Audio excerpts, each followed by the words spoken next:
Hi, my name's Lorna. I work for IBM. I'm a developer advocate for IBM, which means basically they pay me to play with technology and then talk about it. That's okay with me. I quite enjoy it. I specialize in the IBM cloud. You may have used Bluemix. And I work particularly with the databases on that platform.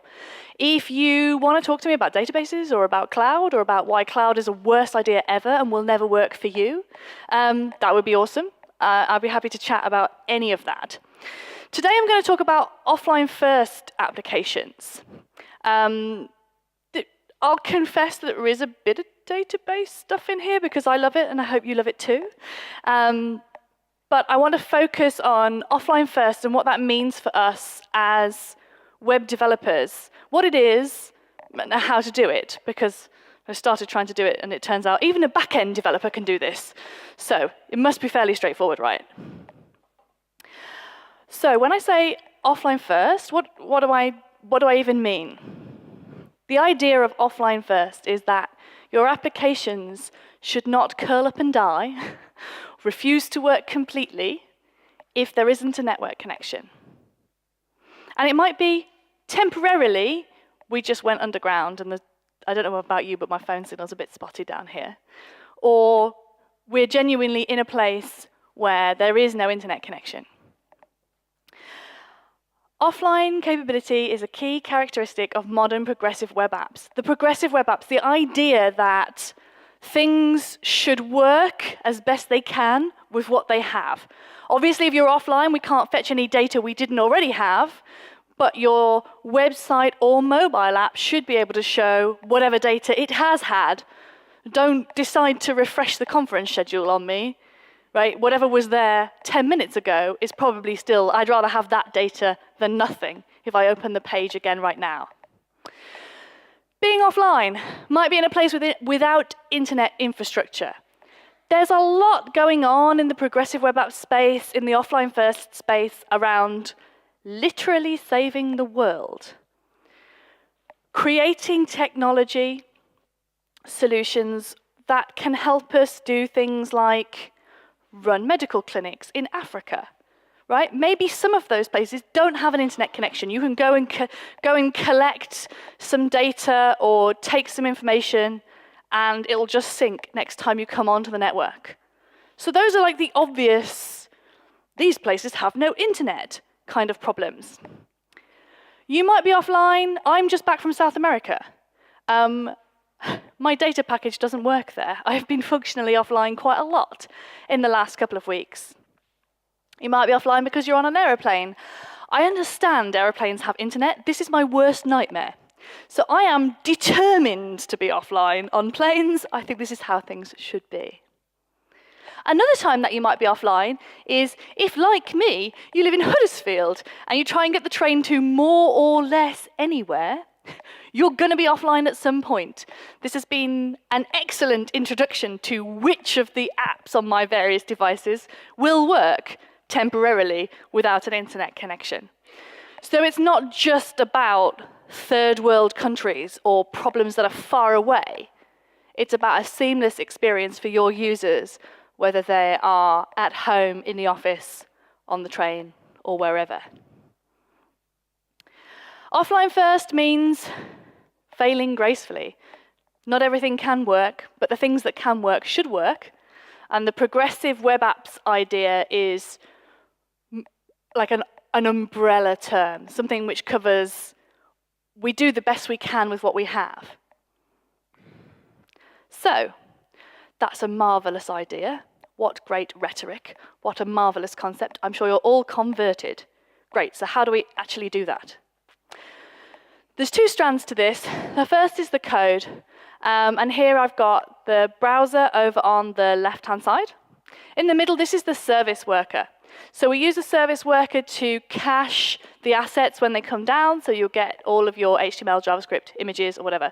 So the page will still work, and the client-side code will still work.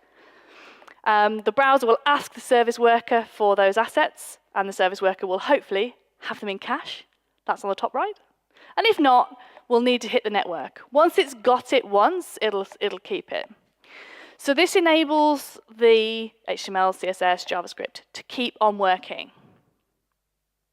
What I'm going to focus on today is how we handle the data.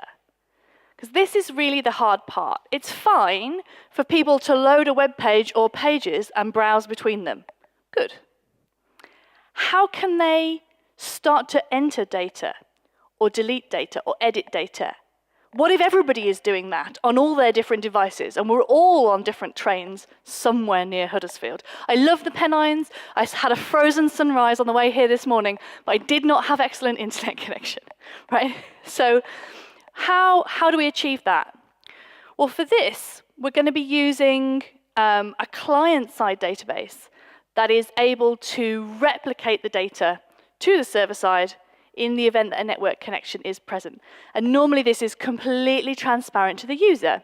So we're the user, that's you over there, you're the user. And the first box is everything that's happening on the client side. So we've got some JavaScript on the client side, but we've also got a database on the client side.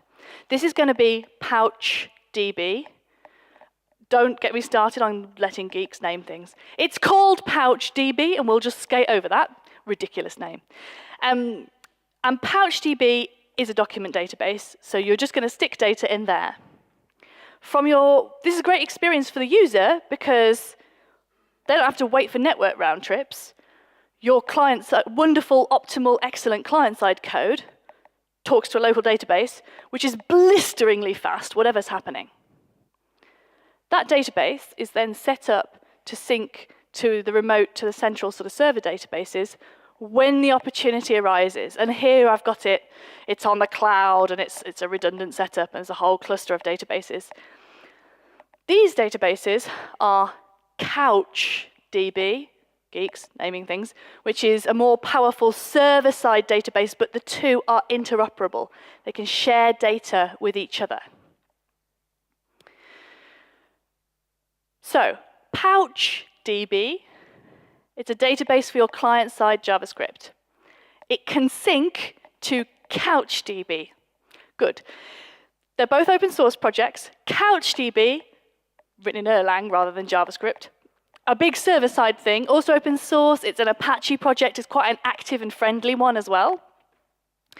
Has absolutely the best replication I've ever seen between anything. I mean, it's used beyond just this. If you have used Drupal and their staging workspaces thing, where you can put the content in and then deploy the content, that replication works using the same protocol. You don't have to use CouchDB, but it speaks the same language. Another thing that I love about CouchDB is you don't need any drivers to talk to it. It uses a RESTful HTTP API. I am guessing you all know how to make web requests. This means that we are not stuck waiting on somebody deploying drivers or doing a breaking upgrade to their drivers. If you can make HTTP requests from your code, you can talk to CouchDB with no other dependencies. You probably might like some wrapper code to make it a bit easier, but you don't need it. So you're never limited by anybody else's libraries. I have an example for you, and it's a really simple shopping list. The code's on GitHub. And all it is a bit of code's on GitHub, but try and remember that I'm a back-end developer, right? It's client-side JavaScript. It uses the local PouchDB. Now, PouchDB will use whatever the most appropriate storage is in whatever browser you're using. So PouchDB just takes care of what browser is this, how can I store things. It just presents a consistent interface to you as the client-side JavaScript developer. If it's connected, if the app running locally in the browser is connected, it will synchronize to your CouchDB. Or I've put Cloudant here. It's the IBM product name because I am normally syncing to Cloudant. And the code is here on GitHub if you want to have a look. So let's have a little look at that in action. See if I can quickly mirror my screens so that I can see what you can see. All right. So here I have two browsers open to exactly the same page. And the reason I've got two browsers is without relying on conference internet connection. You can imagine each browser as its own device. Maybe one is the phone, one is the laptop. One is you, one is somebody else. One of you might be offline, or you might both be online. Because it's a local PouchDB storage, so they're each using the storage specific to those browsers. So this is like two different devices. It just lets me show you on the same screen at the same time. So this is the shopping list. The reason it looks like a developer made it is because she did. I'm just cross with this because there we go. So let's say there are some things that I need to remember to buy from the shop, and you add things onto the shopping list on one of your devices, and that will appear on the other device. So I put it in on, this is Chrome. Put it in on Chrome, it writes to its local database, syncs to the central database, and then syncs back down to the other device, in this case, Firefox.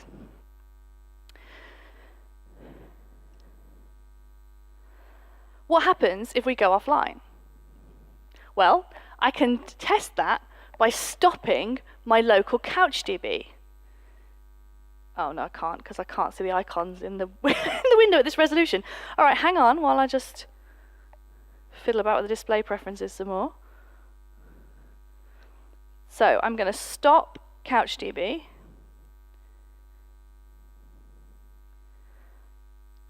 Everything will still work, but these two devices can now only talk to their local storage. They're offline for the purposes of connecting to the central database. So we could add different things to each shopping list. Let's say January. So let's try and be healthy. Great. Let's add a few things. Do you know what? I don't think I want bread. Let's delete stuff on one side. And maybe I put my laptop away and remember something else, or stop feeling so virtuous. Let's get some stuff in here. And I make changes on both sides. Now what? Are we in trouble? Not so much. If I restart CouchDB,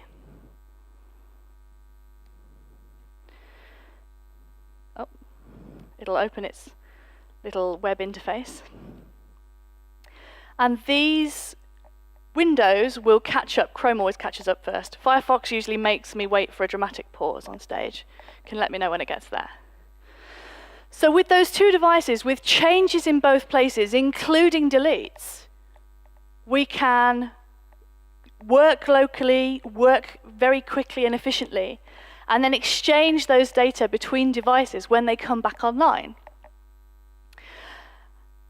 It's also really not rocket science. So if I go back over here, try and find my slide deck, left it somewhere. There it is. It's quite straightforward. So in index.html, I've got the include for the PouchDB code. That, like I say, that's just an open source project you're going to pull in. And I've also got all my code in a file called shopping.js. This is most of that entire file. So we set up two PouchDB database objects. The first one, DB, is the one we care about. Our JavaScript is going to write to this one. I've also created on line 2 the remote DB, and that's got the URL of where my database is. So CouchDB is just HTTP based, it just has a URL. If you need credentials, they're also in this URL. When my window onload fires, I set up this DB sync, and I'm saying, right, the DB, which is our local actual storage that our app is using, I want it to sync to that remote DB that I defined. It is live, yes, keep on syncing, don't just do this once. And I want you to retry. So if we go offline, don't give up on me, hang in there, keep trying, and when we get back online, that sync will pick up again and work out which changes are missing. When there's a change on on my database, no, when there's a change on the remote database, when a change arrives over the sink, do this, which is basically redraw the list with whatever we now have. And on active, which means, oh, we reconnected, then on active, once we've synchronized, again, redraw my shopping list, show me what's currently in the database. This is basically it. This is PouchDB. So you work with a very simple database object. You could create things. Like I say, the code is all on GitHub. And this is the piece that does the magic, that keeps us in sync with the server and allowing the different databases to talk to it. Let's talk a little bit more about this database, about the document databases. CouchDB, and of course it's PouchDB, little brother, is a document database. It's a NoSQL document database. And the problem with NoSQL is it can cover all kinds of different things in this one little word. This is a definitely incomplete map of things that might be called NoSQL. You've got Elasticsearch in there. You've got the caches, the key value pairs. Today, we are lurking somewhere in the middle with document databases. CouchDB is a document database, which means it stores documents rather than rows of data that have to match a certain structure. Your document can contain anything. It's quite free form. If you've used MongoDB or RethinkDB, then they are the same kind of idea. If you've worked with the JSON fields that you can now store in MySQL and Postgres, it's the same sort of thing. It's nested JSON data, and you say, here is your document, store it like this. And it doesn't matter if it doesn't have exactly the same fields as the next one along. That's why we say these databases are schemaless. So you'll have a series of documents which look definitely similar, but which don't have to have exactly the same structure. And I stand here and I say, your database is schemaless. And you think, that sounds like chaos. Spoiler. The documents really look a lot like each other because you're going to read and write those records with the same code all the time. What it's great for is something like a products database where some products are measured in shoe size or inches or horsepower or megawatt hours. I don't know. But all those various fields, the fields that you use to describe the product, a hat, is different than the ones you'd use for a fridge, and different again from the ones you would use for a laptop. This avoids us having to have loads of empty data fields. You just put in the fields that are relevant. Whatever data there is, put it in. If there's nested data, if there's arrays, you can put that in as well. And that's the power of the document databases. They are brilliant for data where the structure might differ.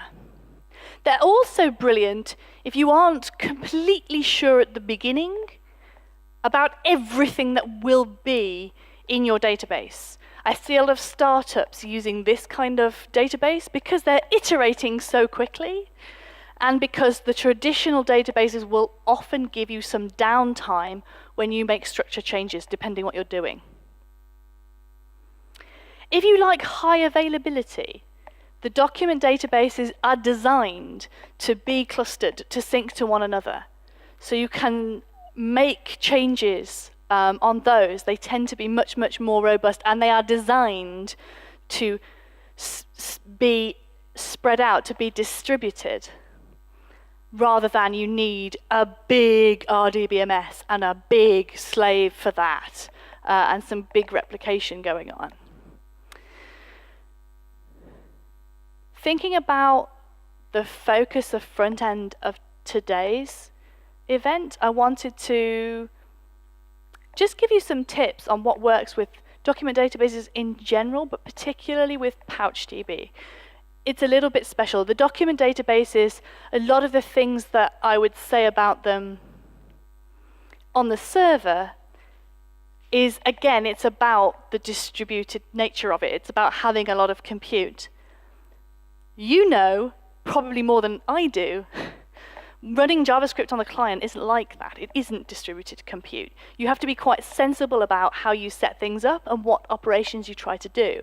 Otherwise, the person who puts 10,000 items on their shopping list and then complains about performance will be disappointed. When you're doing data design for document databases, you can have all kinds of ad hoc data structures. So you can have, a field name and a value, but you can have, maybe your field is called address, and within it there's data for the first line of the address, the postcode, the country, the area, whatever you need. You can have the nested data. You can have arrays of data if you're working with taxonomies or categories. It's a blog post and you have an array of which categories this is in. You can just put that in and have the nested data there. I already said you don't need to include the fields where we have nothing to put there. We just omit it, and that's something that the document databases are designed for. One thing which is different for PouchDB is usually working with document databases, we don't specify the identifier. The database will just pick some random long-winded, and it is usually a UUID, it's a long one. With PouchDB, you're going to fetch records. You're either going to get all of them, or you're going to pick the one you want using its ID. So if there's a unique way to refer, even a human-readable name, to refer to the records in your database, use that as the ID. Don't let it pick the random ID. Mine is random because it's just a shopping list item. When you're designing data, beware of data that changes a lot.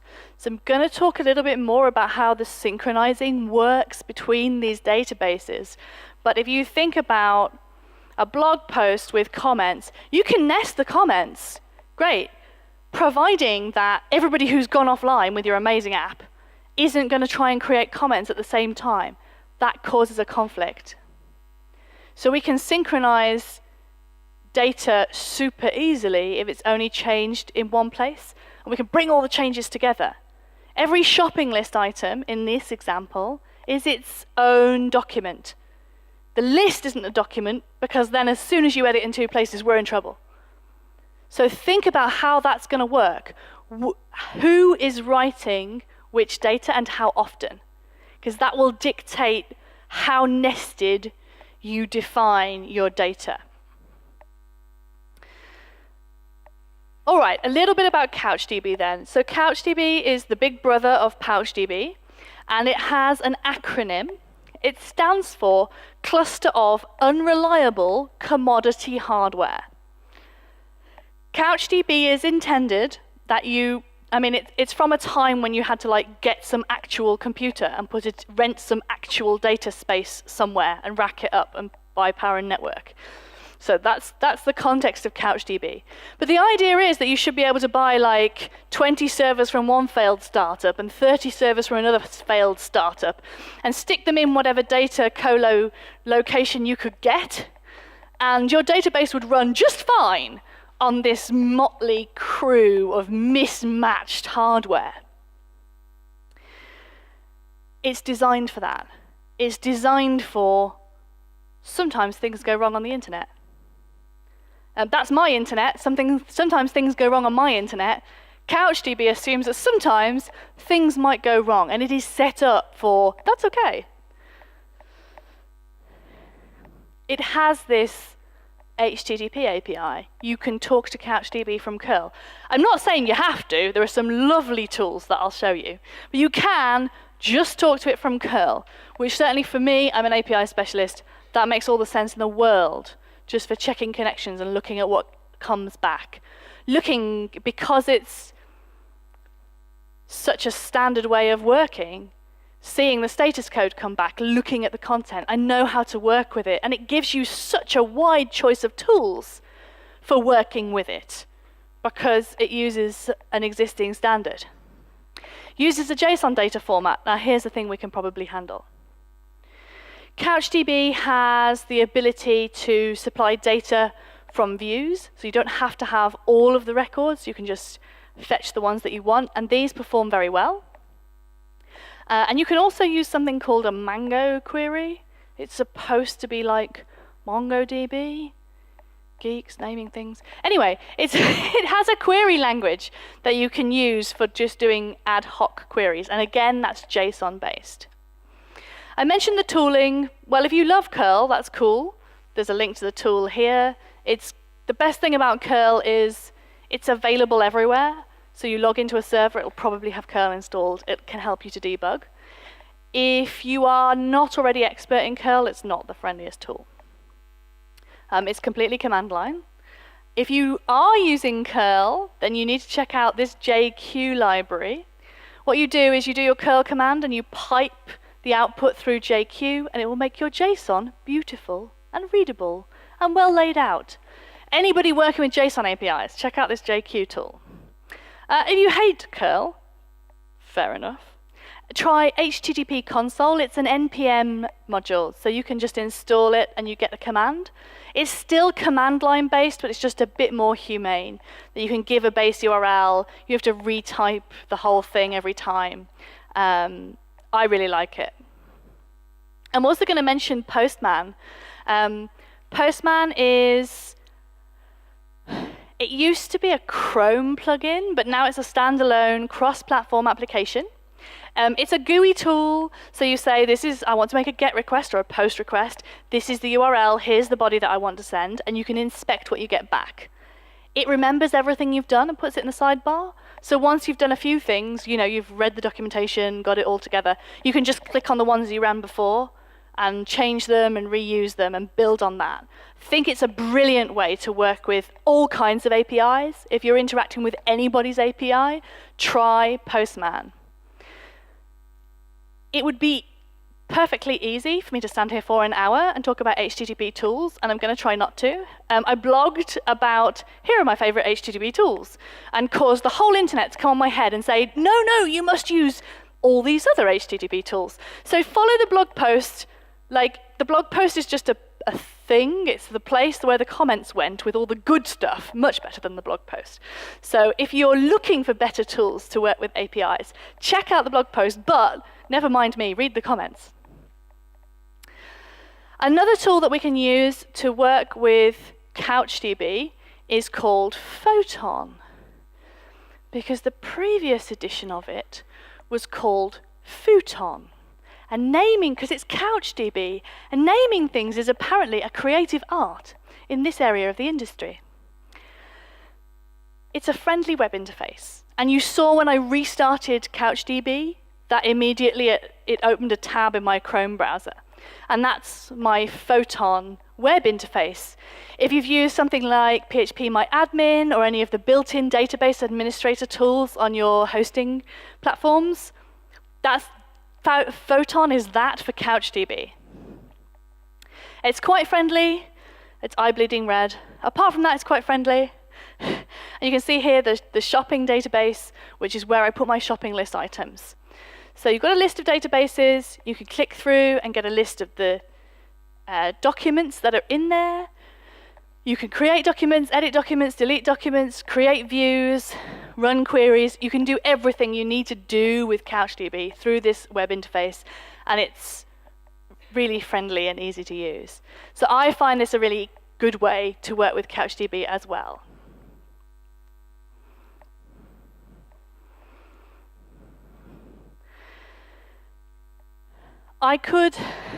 Giving a talk about a database, I could stop here.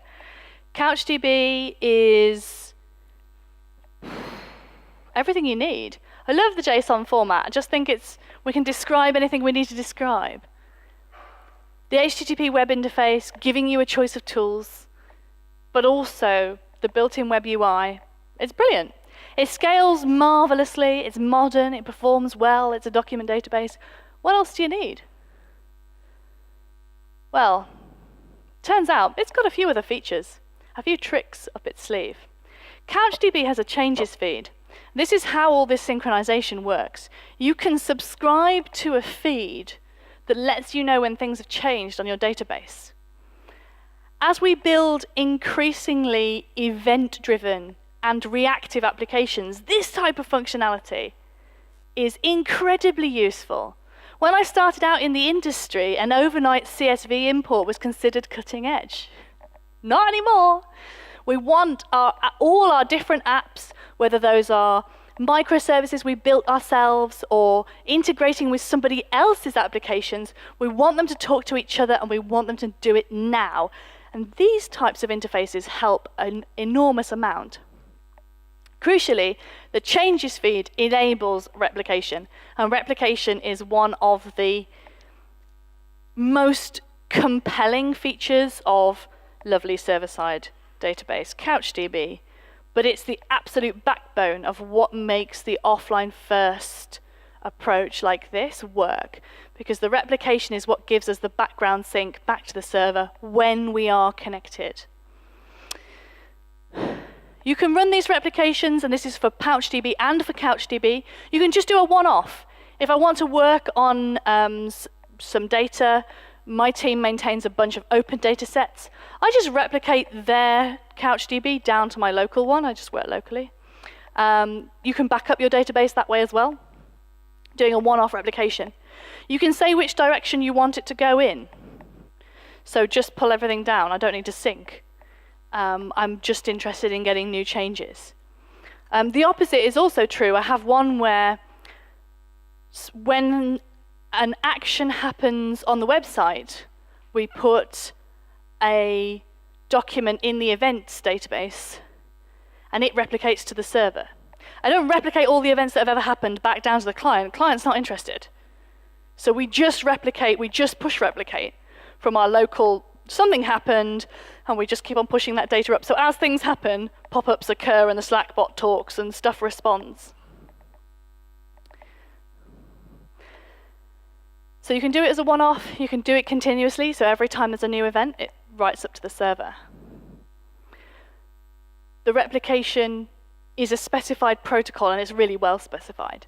So other things, PouchDB, Drupal workspaces, can all talk the same language. Changes in one place will be synchronized to another place.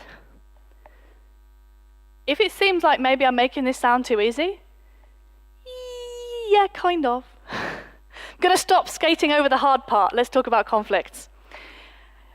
The shopping list demo that I showed you sets me up for success because you cannot edit records. You can create them, you can delete them. They're independent documents. I am never going to get into a conflict situation when I demo this thing on stage. It's safe. The real world can be a bit less safe and a bit less tidy sometimes. What happens if, instead of a document that just says, item, milk, we've got a whole blog post? Maybe we're all working on notes for the same thing. What happens when we both change things and then we try to synchronize? It's a conflict. And if you're Git users, it's much like a Git conflict. Not the end of the world, but the tool needs some adult input to help it figure out which version we should use. And it has to use a whole version, right? It will never try and merge two edits. It can't possibly understand our data and what the right decision would be here. You might know that if you've got two documents that are identical, except they both have new nested data in the comments element, then we should keep them both. CouchDB can't guess that for you. So if I have a document that looks like this, it's been changed in both places, and then we replicate it, what does CouchDB do? Well, unlike Git, it doesn't grind to a halt and cry until somebody helps it. CouchDB silently chooses a winning document. And I'm talking here about just comparing edited in 2 places. Depending on your setup, this might be 200 places, but the concept is the same. CouchDB will look and it will choose a winning document when it does the replication.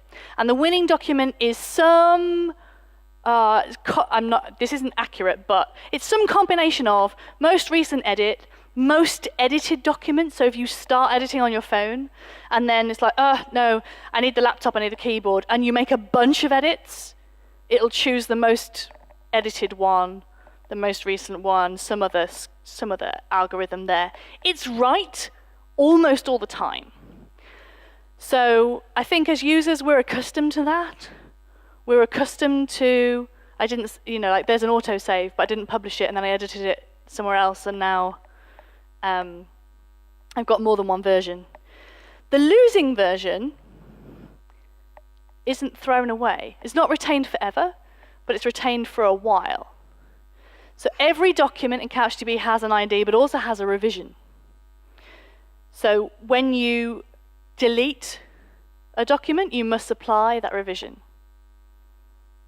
When you edit a document, you have to say which version you think you're editing, because it's RESTful, so it's not atomic. I get the data, I make a change, and at some future point, I write it back. What if it's changed in the meantime?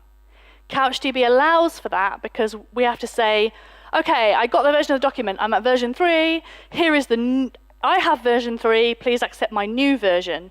And if the server says, oh, we're on version 7 now, it will fail my update and allow me to start again. The same with the conflicts. If it's edited in 2 places, and it tries to sync, and it's like, oh, we have 2 version 5s.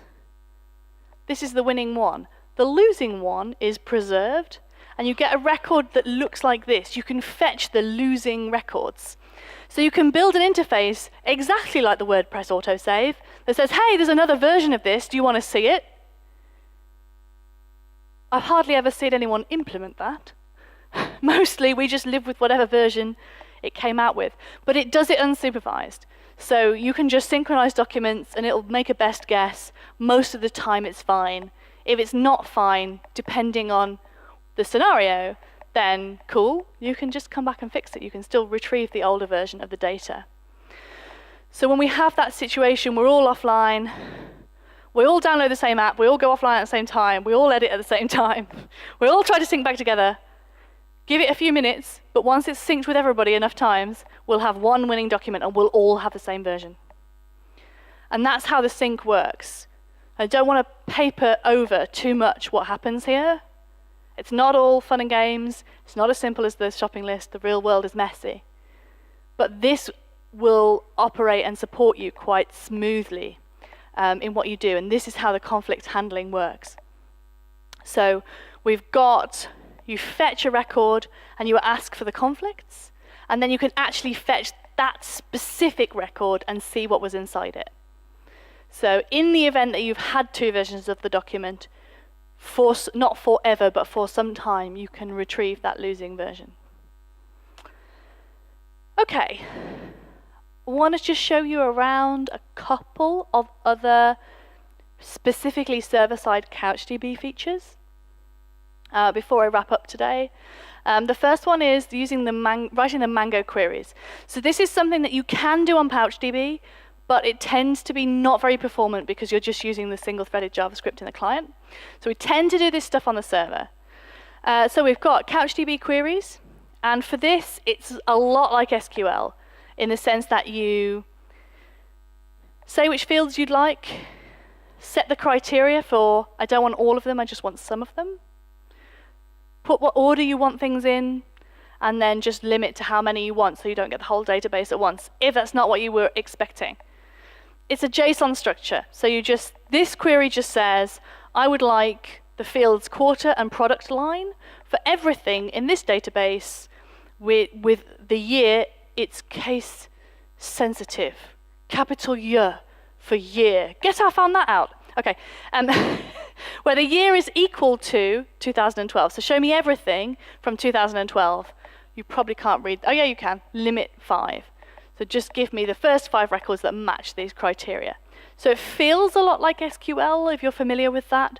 We just present it in a JSON type way. When I run this, and you can use the Photon endpoint, or here I'm just using curl, I get some response back showing me those 5 products that I asked for. I also get warning, no matching index found. It's basically CouchDB's way of saying, warning, you're an idiot. So I will take its advice on board and create an index to improve the performance of this query. So it will show me that output and allow me to create, what I need to do is put an index on year, because that's the field that I'm searching by. To do that, just looks like this. Something horrible's happened to my indentation. I create an index. The index is called year. It's an index on just the year field, and it makes my query perform much better.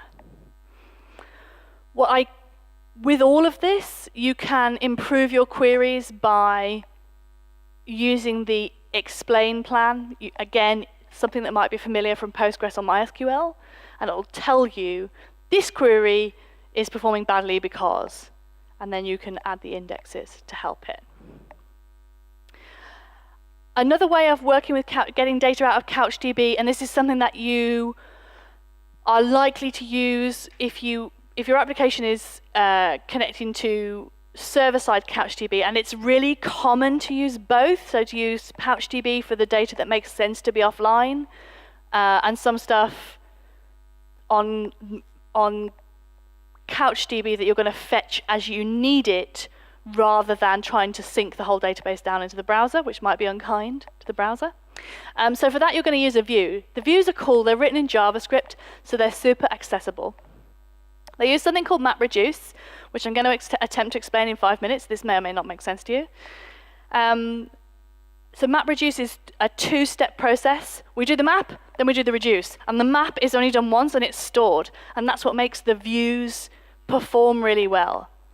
You can use the views either just to filter the data to only get the products from 2012, for example, or you can use the views to also do aggregation, to calculate subtotals or answer questions about how many products in this department were added in May 2015, that sort of thing.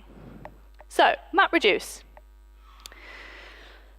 The map step loops over all the data in the database, looks at each record, looks at each document independently, and decides whether we need to put anything into the view as a result of having seen this. So the map step is things like, what year is this? If it's 2012, put it in the view. Otherwise, don't. Because each row is completely independent, this scales really well. If I have 10 rows in my database, and let's say 4 servers available, we could make each server pick up a record in turn and process it. Now multiply all those numbers by 1,000,000, right? And you start to get an idea of how that scales up, because each document doesn't rely on each other document. The map step is all we need when we're just filtering results. So we just want products from 2012. We create a view that filters, only includes documents which match the filter. Each document, when we create the view, we loop through them all. We create this map output. We don't keep recalculating that. If a document changes, we figure out if it should be in, out, what changed. If a new one's created, we just evaluate, should it be included in the view? So this map step stays manifested all the time. And it's really quite straightforward. Oh, I can read that. I wasn't sure how good the projector was. OK, I can read that. So if you have a document which is just a product, it's got a name, it's got an array of departments, it's got an in-stock true-false flag, and some date information. So that's your example document, the JSON that represents it. We take that JSON and we run the map function over it. OK, I am not a JavaScript expert. It's a function. It accepts the document as an argument. It emits a key and value. I am confident everyone here is still with me. So the emit is what we send to the view. Here, all I'm doing is sending as a key the name of the product. It's a bit of a nothing operation. For every record, we'll emit one value. Can be a bit more complicated. Maybe I only want the products that are in stock. So when I run the map function, I say, is this product in stock? If not, pff. And every time it's edited, every time the record is edited, it'll be reevaluated. So my view will stay up to date without having to recalculate all the time. So in this case, if it's in stock, we will emit a value. If it isn't, we won't. And so the view will be smaller than the number of documents that we started with. We don't have to emit for every document. If I want to list all the products that are in each category or in each department, I'm going to look at a document. It represents a product. The product's in more than one department. So I might emit more than one value into the view so that then I can count. The outdoor department has 72 products. That only works if each product is emitted into that outdoor department every time we see it. So that's the map step. You get the idea, we look at a document, we decide what's going to go into the view, and then we can use that to filter just the documents that we're interested in. That's map. If you're just fetching products, it's all you need. Reduce. We take all the ones with the same key, let's say department ID 3 and department ID 5. We take all the products that came out of the map step with that key, and then we combine them for the reduce step. This is how you do how many products are in each category. We take the output of the map, we put the same keys together, and then we operate on those. And again, each block of work is independent, and it scales right up. This is why the MapReduce approach is used for big data on the server side. You can create them in a friendly way. It's here in Photon. And I think it makes CouchDB, if you need to use the server-side functionality as well, super interesting. I feel like I ended up on a bit of a tangent there. So back to where we started, offline first, thinking about how we can make, not just present content, but offer functionality, allow people to work and change things and really operate with their data while they're offline, or intermittently offline, or occasionally undated, or underground at an excellent conference, or on the train to Huddersfield. OfflineFirst enables so much, and just the I am working with a local database, I'm not waiting for server round trips, can improve the user experience by itself. If you're interested in doing this for yourself, I said my code was on GitHub, but I also have a bunch of, my team loved my shopping list example and they got so excited that they built a similar example in a bunch of different combinations. So these are the ones that are the most complete. So whichever of these is your tool chains, go here. And you can grab a working example and some setup instructions, which will show you how this works, how to integrate with PouchDB from your application, and I'm hoping that it'll serve as a quick start for you. If you try it out, let me know how you go, because these are new. So I'm really interested to know what was missing, what you liked. That'd be really helpful. I have a few more resources for you. I blog about a load of these things, so you can check out lornajane.net. The first GitHub link is to the really fits on a slide version that I showed you earlier. The second GitHub link will take you to, here is a list of this shopping list implemented in a bunch of different, both mobile and web technologies that I hope will help for you. For more resources and information, check out offlinefirst.org. It's a really active community, and you can find all sorts of helpful information there.